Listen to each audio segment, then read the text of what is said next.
Bakit karamihan sa mga tao ay nabibigo tuwing January? At paano maaaring magiba ngayong 2026? Karamihan ng tao hindi nagfe-fail dahil tamad sila. Nagfe-fail sila kasi umaasa sila sa motivation. At ang totoo, nauubos ang motivation. Pero ang responsibility, hindi. So ngayong 2026, magsimula ka sa pag-own ng choices mo. Huwag isisisi sa oras, pera, o kaya energy. Mas konting goals, pero gawing malinaw, specific, at personal. Mag-build ng habits na kasya sa totoong buhay mo. Hindi sa ideal life na bihira namang mangyari. I-protect ang oras mo na parang pera.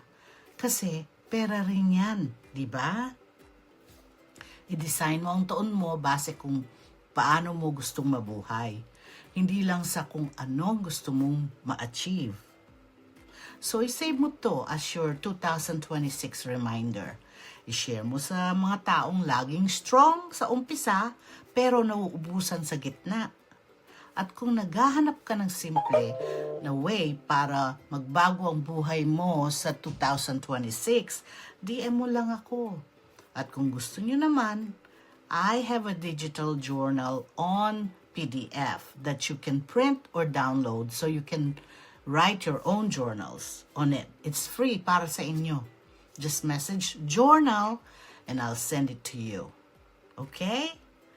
Thank you for watching and take care. Bye.